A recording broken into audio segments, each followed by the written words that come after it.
रामपुर नाम के गांव में रमेश नाम का आदमी रहा करता था। उसको सीमा नाम की बेटी थी। बेटी दिखने में बड़ी खूबसूरत और होशियार थी। सीमा की माँ जल्दी गुजर जाने के कारण रमेश घर के सारे काम सीमा को बताता था। वो नन्ही सी जान फिर भी चुपचाप सब सह लेती थी और काम किया करती थी। रमेश को दारू की बहुत बुरी लत लग जाती है और वो हमेशा नशे में धुत रहता है। अपनी बेटी से काम करवाता है। सीमा एक दिन किताब पढ़ रही थी, तभी रमेश घर आया और उसने सीमा से कहा, हे सीमा, तुमने खाने में क्या बनाया है? बापू, मैंने खाने में दाल चावल बनाया है, अभी परोस दूं? सीमा, तुम्हें और कुछ बनाना नहीं आता? कुछ दिनों बाद ससुराल जाओगी तो मेरा नाक कटवाओगी क्या? मुझे जल्दी शादी नहीं करनी बापू, मुझे पढ़ना है। पढ़ के तू क्या करेगी? बापू, मैं पढ़ लिख कर तुम्हारा नाम रोशन करूंगी। तुम्हें एक भी शिकायत का मौका नहीं दूंगी। अब जल्द ही तुम्हारी शादी करवानी पड़ेगी मुझे। नहीं बापू, मुझे पढ़ना है। मेरी इतनी जल्दी शादी मत करवाओ।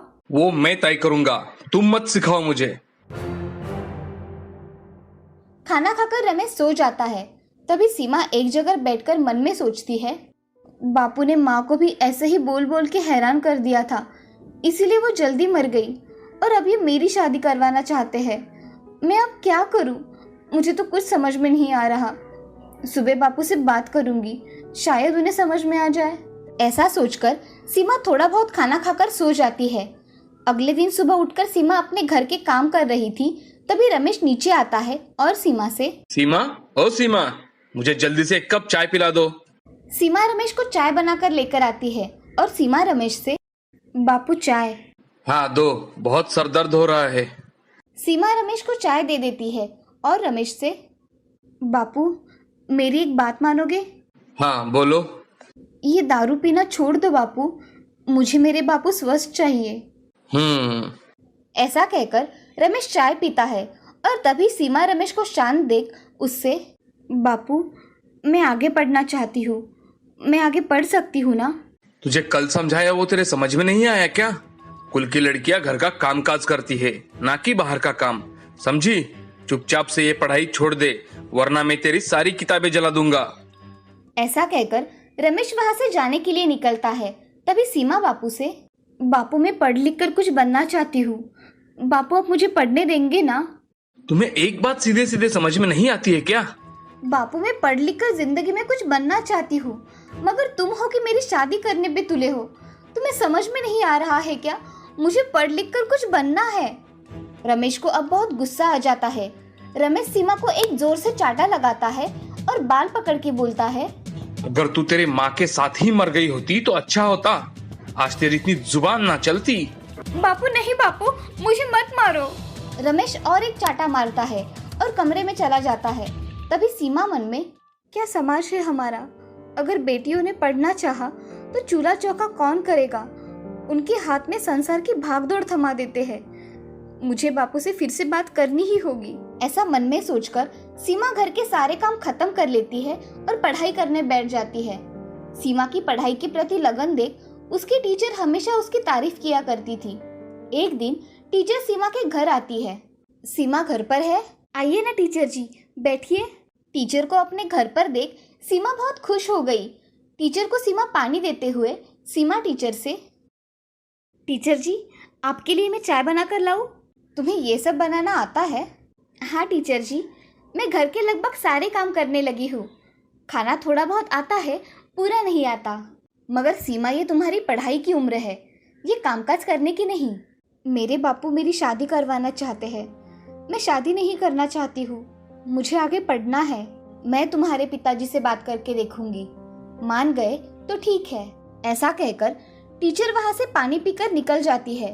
तभी कुछ दिनों में रमेश को स्कूल में बुलाया जाता है। रमेश के मन में सीमा की शादी करवानी थी, इसीलिए उसने उसे 1 महीने से स्कूल में नहीं भेजा था। तभी रमेश स्कूल में चला जाता है। क्या बात है मैडम, आपने मुझे बुलाया? रमेश जी आइए, बैठिए। आप सीमा को स्कूल में क्यों नहीं भेज रहे हैं? क्या इसका कारण मैं जान सकती हूँ? मैडम, लड़कियों को पढ़ा लिखवा के हम क्या करेंगे? हमारा देश कितना आगे जा रहा है रमेश जी, और आप वही पुरानी सोच लेकर बैठे हो। मैडम, मैं उसकी शादी करवा के अपने सर का बोझ उतरवाना चाहता हूँ। आप मेरी मानिए, आप सीमा को पढ़ने दीजिए, आपकी बेटी पढ़ लिख कर कुछ बनेगी। मैडम जी, लड़कियों को तो चूल्हे चौके तक ही रखना चाहिए। जैसे आपको ठीक लगे, आखिर आप उसके पिता हैं। मैंने समझाने का काम किया, बाकी आप समझदार हैं। मैं चलता हूँ। नमस्ते मैडम जी। नमस्ते। ऐसा कहकर रमेश स्कूल से अपने काम पर चला जाता है। शाम के समय रमेश घर चला जाता है। तभी रमेश सीमा से, हे सीमा, पानी लाना जरा। ये लीजिए बापू। तुम्हारे टीचर ने मुझे आज स्कूल में बुलवाया था। बहुत बकबक कर रही थी, मैंने उसे चुप ही करा दिया। मेरी बेटी है, मैं जो चाहे वो करूँ। सीमा अब समझ गई थी कि रमेश को टीचर ने सीमा को पढ़ाई करने के लिए स्कूल में भेजो, ये बताने के लिए बुलवाया था। बापू ने टीचर की भी बात नहीं मानी। अब तो बापू मेरी शादी करवा देगा। अब मैं क्या करूं?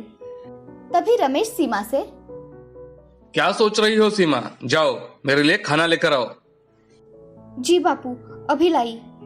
ऐसा कहकर सीमा रमेश के लिए खाना लेकर आती है और बाकी के घर के काम करने चली जाती है। उस रात सीमा मन में बहुत सोचती है और घर से भाग जाती है। उस रात सीमा घर से भागकर शहर के बस से शहर चली जाती है और वहां एक अनाथ आश्रम में रहने चली जाती है। इधर पूरे गांव में ढूंढने से भी रमेश को सीमा नहीं मिलती। तब रमेश को समझ में आ जाता है कि सीमा पढ़ाई करने के लिए घर से भाग गई है। रमेश मन में, ये सीमा को कितना समझाया, मगर उसने मेरी एक नहीं मानी और अब भाग गई। वैसे अच्छा ही हुआ, मेरी मुसीबत तो चली गई। ऐसा कहकर रमेश अब आराम से जिंदगी गुजार रहा था। अब ऐसे ही कुछ साल बीत जाते हैं। इन कुछ सालों में सीमा डॉक्टर बन गई थी और अपना काम बहुत अच्छी तरह से कर रही थी। एक दिन रमेश को दिल का दौरा पड़ता है। उसके पड़ोसी उसे अस्पताल में लेकर चले जाते हैं।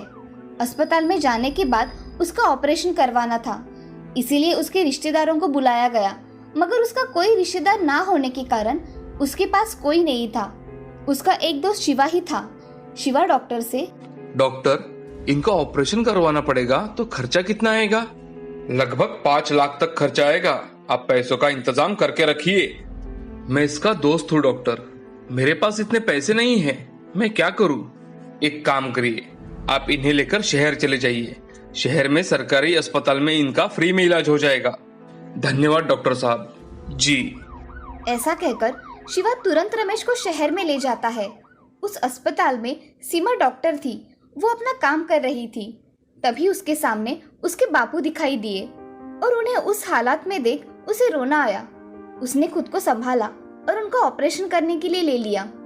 कुछ घंटों बाद उनका ऑपरेशन सक्सेसफुल हुआ और रमेश को बाहर लेकर आए तो शिवा सीमा के आगे हाथ जोड़कर कह रहा था, डॉक्टर साहब, आपकी वजह से मेरा दोस्त सही सलामत है।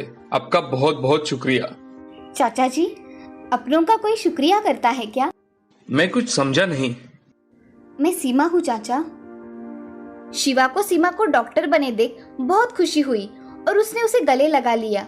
अब रमेश को जनरल वार्ड में शिफ्ट करने के बाद रमेश के लिए हर रोज खाना सीमा ही लाती थी। एक दिन रमेश सीमा से, ये खाना जैसे कहीं खाया हुआ लगता है, कहाँ वो समझ नहीं आ रहा। होगा कहीं पर खाया। लड़की को चूल्हा चौका आना चाहिए ना बापू। तुम कौन हो? और मैं तुम्हारा बापू नहीं हूँ। हाँ बापू, तुमने कब मुझे तुम्हारी बेटी माना? तुम सीमा हो? हाँ बापू। बिटिया, तुम डॉक्टर बन गई? हाँ बापू, मैं पढ़ाई करके डॉक्टर बन गई हूँ और आपका ऑपरेशन भी मैंने करवाया है। सीमा, मैं तुम्हारे लिए आज बहुत खुश हूँ। बापू, तुम मेरी शादी करवा के मेरा बोझ उतारना चाहते थे, इसीलिए मैं घर से भाग गई और आज डॉक्टर बन पाई हूँ। बेटी, मुझसे बहुत बड़ी गलती हो गई। मुझे माफ कर दो बेटी, मुझे मेरी गलती सुधारनी है।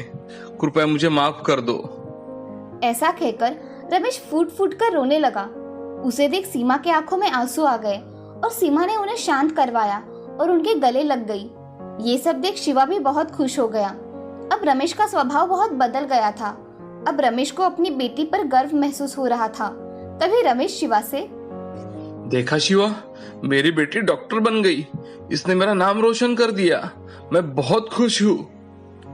हाँ रमेश, सच में सीमा ने तुम्हारा नाम रोशन किया है। अब कुछ दिनों में रमेश की अस्पताल से छुट्टी हो जाती है और अब रमेश और सीमा खुशी खुशी एक साथ रहने लगे थे। अब रमेश को पता चला था कि बेटा और बेटी का दर्जा एक जैसा ही होता है, उनमें कोई कम या ज्यादा नहीं होता। लड़कियों को समान दर्जा मिलना चाहिए, उन्हें भी खुद की जिंदगी जीने का पूरा हक है और उन पर कोई जोर जबरदस्ती नहीं करनी चाहिए। इस कहानी से हमें ये सीख मिलती है कि लड़का और लड़की आज के जमाने में समान है, कोई भी कम या ज्यादा नहीं है।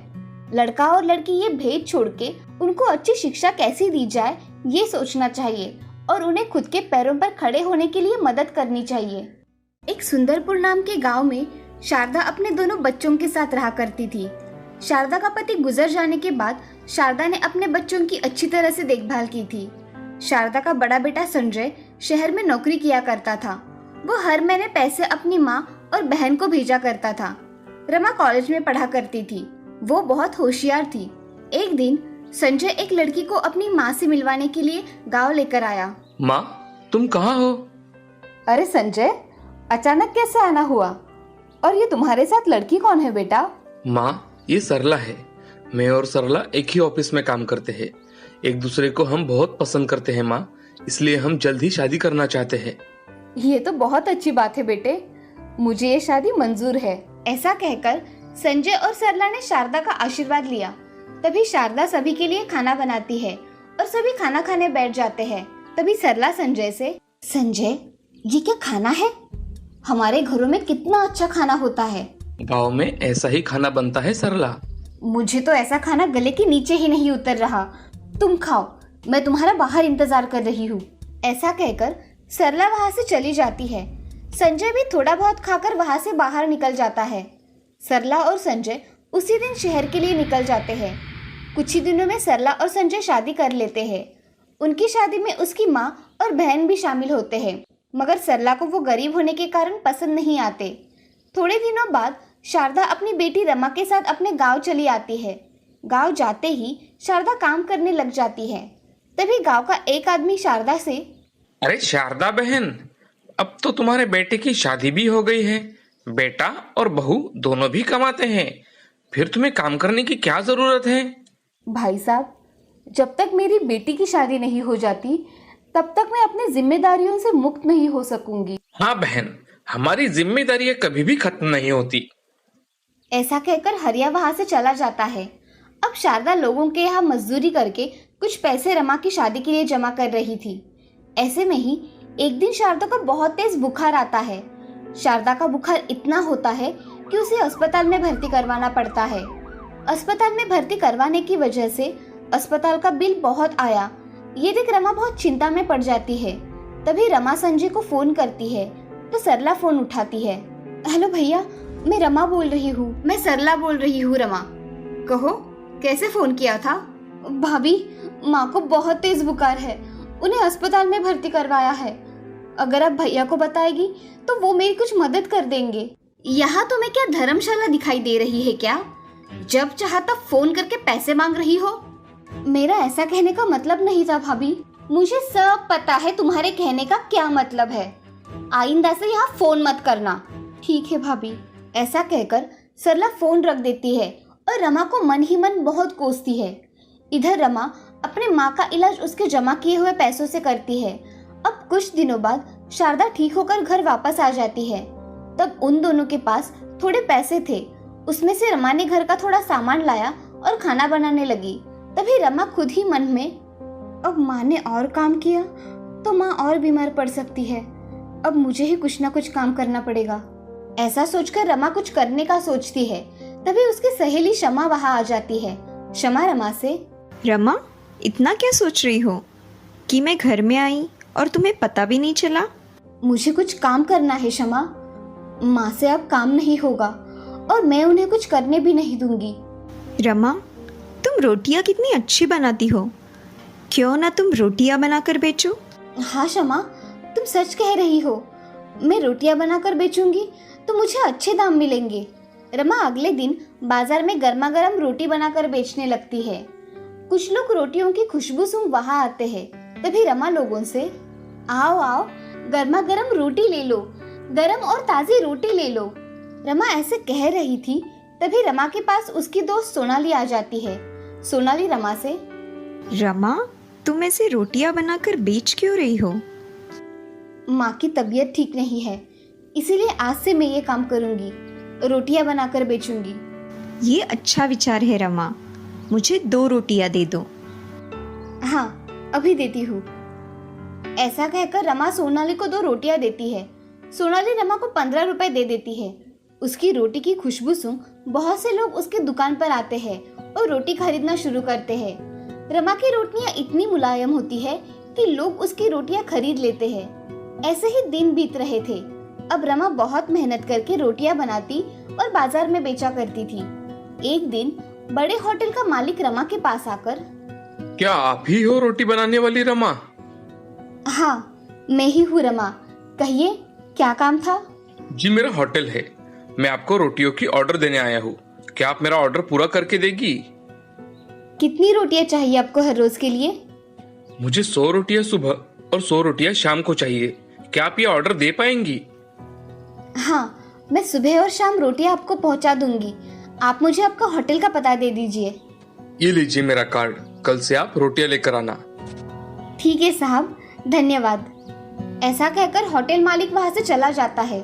रमा घर जाते ही ये खुशखबरी अपने माँ को सुनाती है। माँ, मुझे आज एक बहुत बड़ा ऑर्डर मिला है। एक होटल मालिक ने मुझे रोटियां बनाने की ऑर्डर दी है। आज मैं बहुत खुश हूँ। सच में रमा, ये तो बड़ी खुशखबरी है। मैं बहुत खुश हूँ। माँ, मैं जल्दी काम खत्म कर लेती हूँ। मुझे सुबह और शाम रोटियां भी बनानी है। हाँ रमा, चलो मैं भी तुम्हें मदद कर देती हूँ। ऐसा कहकर शारदा रमा के साथ सब काम जल्दी जल्दी खत्म कर डालती है। अगले दिन रमा जल्दी उठकर 100 रोटियां बनाती है और होटल में जाकर डिलीवरी देकर आती है। उसकी रोटियां खाकर ग्राहक बड़े खुश होते हैं। तब से रमा की रोटियां बहुत अच्छी तरह से बेची जाने लगी थी। अब रमा को एक होटल के साथ साथ बहुत सारे ऑर्डर आने लगे थे। रमा खुद का काम बहुत अच्छी तरह से करने लगी थी। उसका काम देखकर ग्राहक बहुत खुश थे। अब रमा की आर्थिक परिस्थिति भी बहुत अच्छी हो गई थी। रमा ने अपने साथ गांव की कुछ औरतों को काम में शामिल कर लिया था और उनके साथ काम करके अपनी डिलीवरी पूरी किया करती थी। रमा की रोटियां अब बहुत फेमस बन गई थी। उसकी वजह से रमा ने उसका बिजनेस ऑनलाइन भी कर दिया था। रमा को अब काम से बहुत पैसे मिल रहे थे। अब रमा ने घर के साथ साथ लोगों की सेवा करनी शुरू कर दी थी। लोगों को रोजगार दिलवाया था। उसके नाम के चर्चे अब गांव-गांव में जाने लगे थे। एक दिन रमा का भाई संजय को ये सारी बातें पता चलती है। वो रमा और अपनी माँ के पास आता है और अपनी माँ से, माँ, मुझे रमा की तरक्की देखकर बहुत खुशी हुई। हाँ संजय, मेरी रमा ने अपना फर्ज तो निभाया, साथ में खुद भी अपने पैरों पर खड़ी रही है। हाँ माँ, उसने खुद से ही सब किया है। तुम तो तुम्हारी जिम्मेदारियां भूल गए थे संजय, मगर मेरी रमा अपनी जिम्मेदारियां नहीं भूली। अब तुम्हें क्या चाहिए? तुम किस लिए आए हो यहाँ? मुझे कुछ नहीं चाहिए माँ, बस तुम मुझे माफ कर दो। मैं मेरी गलतियाँ सुधारना चाहता हूँ। तुम्हें माफी मांगनी है तो मेरी नहीं, अपनी बहन की मांगो। ऐसा कहकर शारदा वहां से चली जाती है। संजय रमा के पास आकर, रमा, मुझे माफ कर दो मेरी बहन, मुझसे बहुत बड़ी गलती हो गई। भैया, मुझे जब जरूरत थी तब आप मेरे काम नहीं आए।